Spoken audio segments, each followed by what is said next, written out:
кантип жашоо жакшы чөйрөнү өзүмө тапсам болот. Оп-оңой эле, субханалла. Ары карайсың, бери карайсың, тамеки чекпеген, наша чекпеген, субханалла, мечитке өзү баратканды карайсың, болду ошол. Эгер аял болгон болсоң, жаныңдагы бирөө сени дайыма кой, подружкам, бул жерге кылбай эле коелучу, кел башкача жашайбыз, кел мындай улууларды карап деме кылалы, мындай баары эле эме боло бербейт экен деп мындай сага багыт жакшы тарапка берип турган чөйрөнү тандаш керек. Жалаң оюн зоок өткөзгөн чөйрөдөн алысыраак болуңуздар.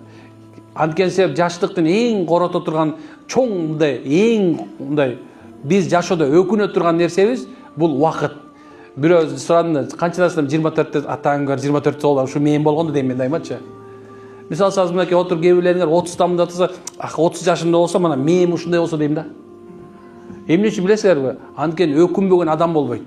Адамдарга Алла Таала бардыгына тең. Негизи Алла жаратты да, туурабы?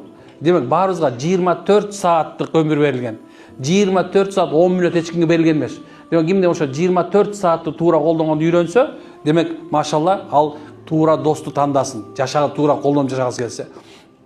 Эгерде сизди түнкү ибадатка эмес, түнкү клубтарга чакырып аткан болсо, сизди мындай айтканда бир иш кылалы деп бир жакшы жумушка чакырбастан, кел азыркында айтканда синтетик наркотик чегели деп аткан болсо, кайсысын тандайт элеңер?